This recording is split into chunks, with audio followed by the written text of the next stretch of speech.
नमस्कार, आप देख रहे हैं आपका अपना चैनल नेशनल न्यूज टाइम। मैं आपके साथ मधु प्रसाद। आइए देखते हैं देश और दुनिया की ताजा तरीन खबरें। आप लोगों को तकलीफ इसलिए दी है कि मैं कुछ चीज़ें क्लियर करना चाहता हूँ। टीमा जो हॉस्पिटल है उसके बारे में कुछ क्लियरिटी देना चाहता हूँ आपको। वह ये कि मैं 2009 से उस संस्था को संभाल रहा हूँ।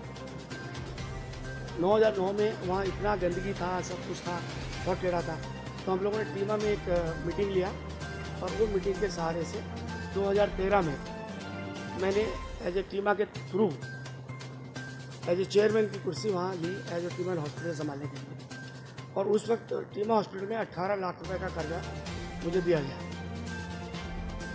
उसके बाद हम लोगों ने टीमा हॉस्पिटल के अंदर काफ़ी काम कराया क्योंकि उसकी हालत इतनी ख़राब थी कि वो चलने लायक था ही नहीं। 18 लाख रुपये पटाए, प्लस जो वहाँ छोटा बहुत रिपेयरिंग वगैरह करना था वो किया, आईसीयू बनाया, लेबोरेटरी अच्छी तरह से किया, ऑपरेशन थिएटर ठीक नया बनाया। तो काफ़ी काम करते करते हम लोग 2018 में, क्योंकि मैं बहुत शॉर्ट में बोला हूँ आपको, 2018 में ये डिसाइड हुआ कि एक हॉस्पिटल को हम किराए पे दे दें। और वो प्रपोजल मैंने ही वो प्रपोजल मैनेजमेंट को दिया कि भाई इसको आप किराए पे दे देते हैं तो ये हॉस्पिटल थोड़ा सा और अच्छा चल जाएगा, ज़्यादा हम लोग ट्रीटमेंट दे सकेंगे। वो 10,000 का 10 साल के लिए जब वो हॉस्पिटल दिया गया तब ये डिसाइड हुआ कि आप इसको 10 साल के लिए आप इसका देखभाल करो। और वो लेटर मुझे उन्होंने दे दिया, वो लेटर की कॉपी लेटर मैंने आपको दिखा दिया। वो लेटर मेरे को दिया गया और उस बेस पे मैं देखभाल कर रहा था। अब ये जो भगवान की मार पड़ी कोविड की, उस टाइम जो गवर्नमेंट को हॉस्पिटल दे दिया गया तो आई वॉज बहुत खुश था मैं कि कम से कम आज ये अच्छा हॉस्पिटल बना। अब आप ये सोचिए, अगर ये हॉस्पिटल ना बना होता, मैंने इतना मेंटेन ना किया होता, किसी ने तो मेंटेन इसको किया नहीं है, ना किसी ट्रस्टी ने 1 रुपये दिया है, ना किसी टीमा वाले ने 1 रुपये दिया है, ना मैनेजमेंट वाले ने दिया है, ना ही किसी इंडस्ट्री वाले ने पैसा दिया है। उसके बावजूद भी वहाँ आईसीयू है, सब है, तो पैसा तो खर्च हुआ है ना। तो जो मैंने लोगों से पैसा लिया, और मैंने ये पैसा किसी इंडस्ट्री वाले से नहीं लिया, किसी ट्रस्ट ने तो दिया ही नहीं है, बट किसी इंडस्ट्री वाले से भी नहीं लिया मैंने। सब मेरे जितने भी शुभ चिंतक हैं, दोस्त हैं, उन्होंने मेरा पर विश्वास करके पैसे दिया। और वो पैसा कम से कम नहीं तो अभी मैंने संख्या साहब से पूछा तो करीब कितना 50 लाख रुपए तक वो लायबिलिटी हमारे ऊपर है। कुछ ट्रीटमेंट में है, कुछ उसमें है, तो लायबिलिटी है। पर दुख की बात यह है कि 2018 का जब ये सब निकल गया, वो हॉस्पिटल आ गया, अब जब गवर्नमेंट ने ये ले लिया पेपर, तो गवर्नमेंट का ये जो साल कितना बुरा गया, आपने देखा होगा कितने लोग बेचारों को ट्रीटमेंट नहीं मिला, किसी को बेड नहीं मिला, किसी को कुछ हो गया। वो तकलीफ देखते हुए मैंने सोचा एक मंजिल और बना दें, क्योंकि कई लोगों ने मेरे पास टेलीफोन किया कि साहब पैसे की आप चिंता मत कीजिए, पैसा आपको जितना चाहिए हम दे देंगे, मगर आप एक हॉस्पिटल बना इसको बना दीजिए। तो मैंने ये डिसाइड किया कि चलो इंस्पेक्टर साहब से परमिशन ले लेते हैं, क्योंकि इसमें काम करने की परमिशन दें ना दें, नहीं परमिशन दिया तो अपन किसी को ऑर्डर दे देंगे तो काम कैसे करेंगे। तो मैंने 5 तारीख को कलेक्टर साहब को लेटर लिखा और वो लेटर मैं उनका धन्यवाद देता हूँ कि कलेक्टर साहब ने सेम डे हमें अप्रूवल दे दिया। और मैंने अगले दिन एक लेटर लिखा टीमा के प्रेसिडेंट को, क्योंकि ये स्टोरी मैं आपको इसलिए बताना चाहता हूँ कि इसमें बहुत बड़ा विवाद है। सेम डे मैंने एक लेटर लिखा उसको टीमा के प्रेसिडेंट को, और एक लेटर लिखा मैंने पूरी इंडस्ट्री को। पूरी जब इंडस्ट्री को लेटर इसलिए लिखा कि जब तक हमारा कॉस्टिंग पूरा नहीं होता है हमको पैसा नहीं चाहिए, क्योंकि कोई आदमी हॉस्पिटल बना रहे हैं करके पैसा कलेक्ट करेगा, इसलिए वो रुक जाएगा। तो जब तक हम डिटेल नहीं देंगे पैसा नहीं देगा।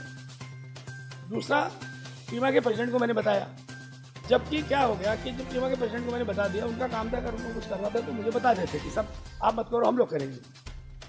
अब मुझे ऐसा लगता है कि प्रेसिडेंट साहब ने या किसी और ने कलेक्टर साहब को कुछ ऐसा समझाया कि ये इनकी जो अध्यक्षता वो है ही नहीं।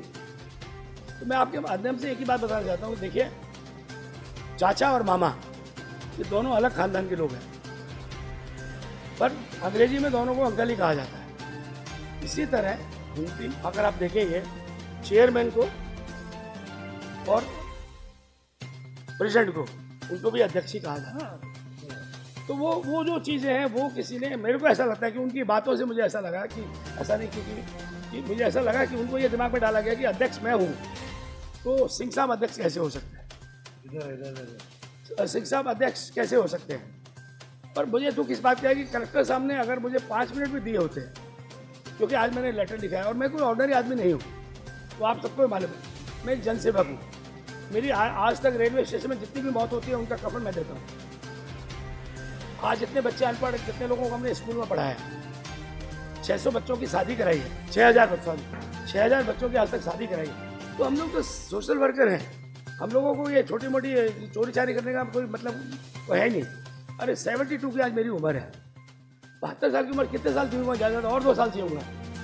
उस उम्र में अगर मुझे ये करना, और ये ट्रस्ट की ज़मीन है, इसको कोई हत्या नहीं सकता। वो ट्रस्ट, वो मैं सोचता हूँ कि वो ट्रस्टी को भी मालूम है, और अगर वो है तो, और कलेक्टर साहब को भी मालूम है, अगर वो बनता तो एक अच्छी चीज़ होती थी। मुझे तो किसी बात का है कि कलेक्टर साहब ने मुझे बुलाया नहीं और वो मैं उनको एक्सप्लेन नहीं कर पाया। और मैं आज भी आपको बोलता हूँ कि मैं उसका आज भी उतना ही हकदार हूँ जब तक मुझे वो ट्रस्टी, क्योंकि मैंने उनके ऊपर केस किया हुआ है 2006 में, 2005 में उनको लेटर लिखा है, पुलिस स्टेशन में उनका लेटर है, ट्रस्टी के ऊपर लेटर है उनका। तो भाई मुझे बताओ तो आप ट्रस्टी हो तो आपके एमओयू के हिसाब से ट्रस्टी हो या नहीं। अब भरत प्रधान ने जो लेटर लिखा है, पहले भरत प्रधान ये प्रूव तो करें कि वो ट्रस्टी है कि नहीं है। अभी किसी ने वो लेटर लिख दिया कलेक्टर साहब, उसकी बात तो मान गए, और मुझे तो पूछना चाहिए कि वो कलेक्टर की भरत प्रधान ट्रस्टी है कि नहीं। वो कैसे प्रूव करेगा कि वो ट्रस्टी है। 1 लाख रुपए देके ट्रस्टी बनते हैं, मेरा तो आज तक 15 कम से 7-8 लाख तो मेरा लग चुका है। मैंने तो कभी नहीं बोला मैं ट्रस्टी हूँ, बार हूँ। तो भरत प्रधान पहले ये डिसाइड करे एमओयू के हिसाब से वो ट्रस्टी है कि नहीं।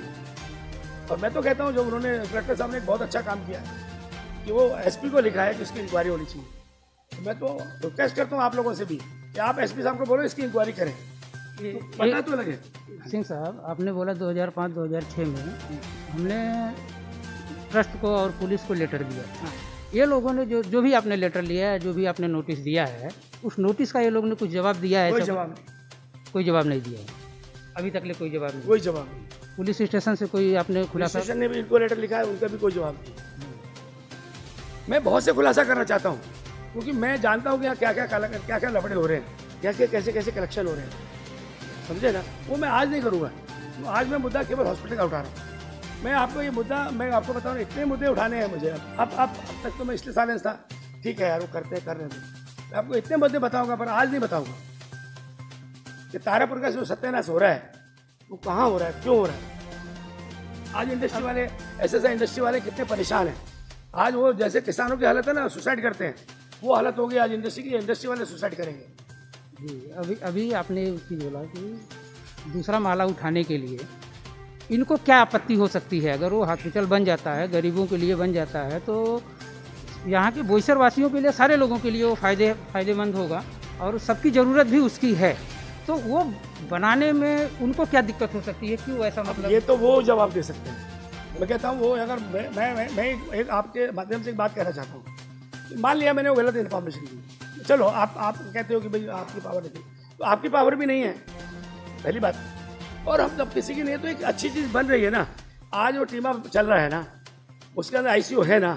अगर आज मैं नहीं बनाता तो आज गवर्नमेंट का कितना लाखों रुपए खर्च होता है, कितना होता था। आज गवर्नमेंट का जो लाखों रुपए मैंने बचाया, उसकी सजा मुझे कलेक्टर साहब ये देंगे क्या? अगर आज हॉस्पिटल है तभी तो किराए पे ले पाए ना, या वो चला पाएगा।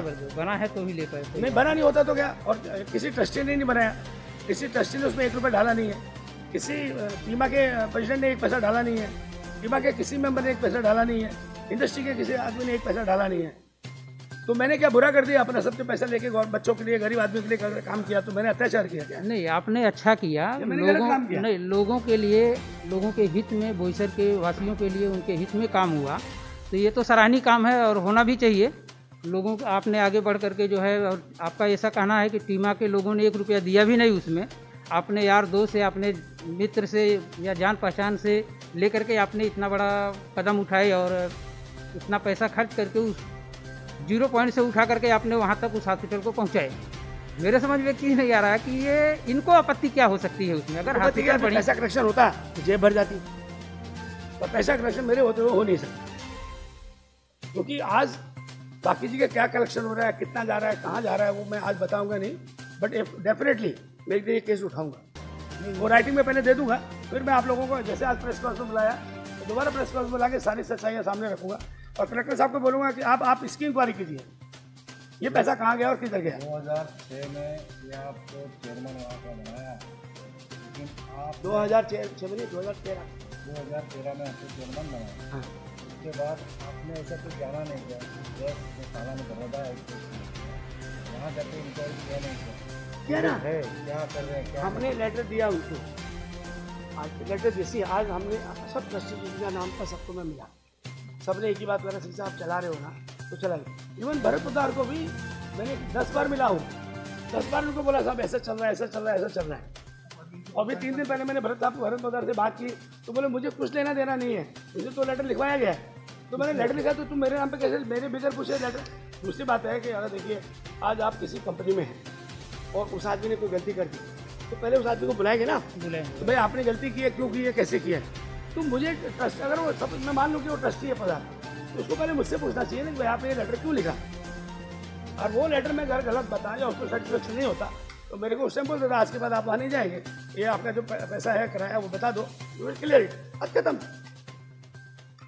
मैंने ऐसा नहीं है, मैं कोई आग बंद करके, देखिए मैं एक पढ़ा लिखा इंसान फौजी आपसे बात हो गई, वो रिकॉर्डिंग है क्या? मेरा कुछ नहीं। देखिए मैं रिकॉर्डिंग के लायक मैं ये सब चुचोरपन नहीं करता हूँ कि अपन बात करें रिकॉर्डिंग करें, क्योंकि ये एक छोटी बात। वापस लेटर दे सकते हैं क्या आप बोलोगे? किसको? कलेक्टर को। मैं वो देंगे, वो उनकी मर्जी है। मैंने उनसे परसों बात की है और 3 दिन का टाइम दिया है, या तो आप ये लेटर विड्रॉ करो, नहीं तो मैं आपके अगेंस्ट में 8 करोड़ का मान आने का केस डालूंगा, क्योंकि इससे मेरी छवि खराब हुई है। इसमें मैं कोई छोटा आदमी नहीं हूँ यार। आज मैं 2 कंपनी का मालिक हूँ, आज 14 कंपनी का मैं डायरेक्टर था, मेरे 3 पब्लिक इशू आ चुके हैं। जो आज अपने आप को बड़े सेठ कहते हैं ना, वो मेरे पास में बैठने लायक भी नहीं है। तो ठीक है, मैं कभी किसी को अमीर दिखाता नहीं, तो मस्ती से रहता हूँ, मस्ती से काम करते हैं, क्योंकि अल्टीमेटली मेरी इच्छा है।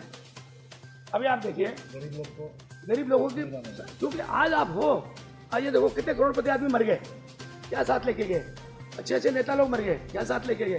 आज हम मर जाएंगे तो कम से कोई याद करे कि कोई आदमी कुछ ये बना के गया था, अजय कोई घर के, वही इच्छा थी और वो इच्छा हमेशा रहेगी। ये छोटी मोटी चीज़ों से मैं नहीं रहने वाला। और मैं अब हॉस्पिटल आप जब उन्होंने तक केस किया ही है ना, तो मैं खुद एसपी साहब के पास जाऊँगा और हाथ जोड़ के बोलूँगा साहब इसकी इंक्वायरी कीजिए, ज़बरदस्त इंक्वायरी कीजिए, इससे पता तो लगे क्या चीज़ है, इन्होंने कैसे ट्रस्टी कैसे है। और कोई क्वेश्चन हो तो आप मेरे से पूछ सकते हैं, कोई भी डाउट हो आप मेरे से पूछ सकते हैं। हॉस्पिटल एक गरीब लोगों के लिए है और गरीब लोगों के लिए ही रहेगा। बीमा में कोई सेठ नहीं आके भर्ती होता है। अभी देखिए हमारे ये सब जो मनीष, मैं इनसे भी आपको बता दूँ, ये वहाँ हॉस्पिटल इन्होंने हमारी काफ़ी हेल्प की है। और जब हमें पैसे की जरूरत है तो उन्होंने कभी काफ़ी हेल्प की है। ये हमारे अकाउंट में है मिस्टर, इन्होंने ये सब अकाउंट जब देखते हैं, जिसको अकाउंट देखना बात कर रहा है वो, और हमने ये सब राइटिंग में, इसका नाम शाह को राइटिंग में दिया है कि इतना आउटस्टैंडिंग बाकी है 2018 में, ये तुम दे रहे हो, इसमें इतना पैसा बाकी है। अगर वो लेटर विड्रॉ करना है, कुछ करना, तो वो पैसा कब क्या करना है वो बताते हो, ले जाए ना। सही। और दूसरा वो बोलते हैं कि हमने 2018 में आपको दिया, 2020 में वापस ले लिया। अरे तो वापस ले लिया तो मुझे तो दो, जेब में रखे। तुम बोलो किसी आदमी को आपने लिखा और वापस दिया और जेब में रख दिया तो हो जाएगा क्या? तो देयर इज अ सिस्टम। तो मैं आप लोगों के माध्यम से ये कहना चाहता हूँ, ये जो भी हवा उड़ रही है गलत उड़ रही है। ये केवल और केवल जो यहाँ कलेक्शन का माहौल चल रहा है कि एक नाम किसी गवर्नमेंट का लिखो, उस आदमी का नाम लिखो और पैसा कलेक्ट करो, और वो पैसा कहाँ है, करोड़ों रुपए इकट्ठा होता है और कहाँ होता है, कैसे होता है, तो मैं स्टेटमेंट बाद में दूंगा और फिर कलेक्टर साहब को इन्फॉर्म करूँगी, साहब आप इसकी इंक्वायरी आप कीजिए। ये आपके माध्यम से मैं इतना बोलना चाहता हूँ। एक सवाल है, जैसे आपने जब ही 2005 से आपने नोटिस दिया, 2013 में आप उसके चेयरमैन बने, तो 2013 से 2018 तक जो भी पैसा खर्च हुआ, कभी ये लोग ने पूछा आपको बुला करके कि पैसा कहाँ से आ रहा है, या आप पूछ नहीं पूछा? नहीं, कभी बात ही नहीं हुई, कभी एक पैर नहीं रखा, कदम नहीं रखा किसी ने। इवन मैंने बुलाया टीमा के प्रेसिडेंट को कई बार, अरे साहब आके देखिए, हम लोगों ने 3 चीज़ें अनाउंसमेंट की थी यहाँ पर। पहली चीज़, जो गरीब आदमी है उसको एक भी पैसा ओपीडी में नहीं लिया जाएगा, ये अनाउंसमेंट था मेरा। और भरिया सभा में मैंने बोला था, जब तक मेरा हॉस्पिटल चलेगा जब तक किसी भी गरीब आदमी को ओपीडी का पैसा नहीं दे रहे। दूसरा अनाउंसमेंट था, जो भी हमारे हॉस्पिटल में लड़की पैदा होगी उससे पैसा नहीं लिया जाएगा। ये हमारे एक सिस्टम थे। मैं बहुत आगे कुछ करना चाहता था। क्यों? जब लड़की पैदा होती है तो कोई सास गाली दे रही है, नोटिस ला रहे हैं, तो वो मैं निकालना चाहता था कि जब लड़की पैदा हो तो हमारे घर में लक्ष्मी पैदा होगी, हम समझते हैं। और ये हम लोगों ने अनाउंसमेंट कर दिया था। तो बीच में सब ठीक है, अब हॉस्पिटल है, मेरा अकेले का होता तो मैं इसमें सब कर पाता था। मैं ये भी सोचता हूँ कि धीरे धीरे, मुझे मालूम है ये मेरा हॉस्पिटल नहीं है, फिर भी मैंने धीरे धीरे करके जो मैं कर सकता था, मेरी औकात में कर सकता था, मैंने किया और करता रहूँगा। अभी आपको किसी को कोई क्वेश्चन पूछना तो प्लीज पूछ सकते हैं। अभी आप जो है इस चैनल द्वारा या और हमारे मित्र लोग भी आए हैं, तो आप कलेक्टर साहब को क्या संदेशा देना चाहेंगे? कलेक्टर साहब को मैं एक हाथ जोड़ के रिक्वेस्ट करना चाहूँगा कि साहब आप मुझे 5 मिनट दें, मेरे भी सुने, क्योंकि वो मेरा हक भी है। जी जी, वो मेरा हक है।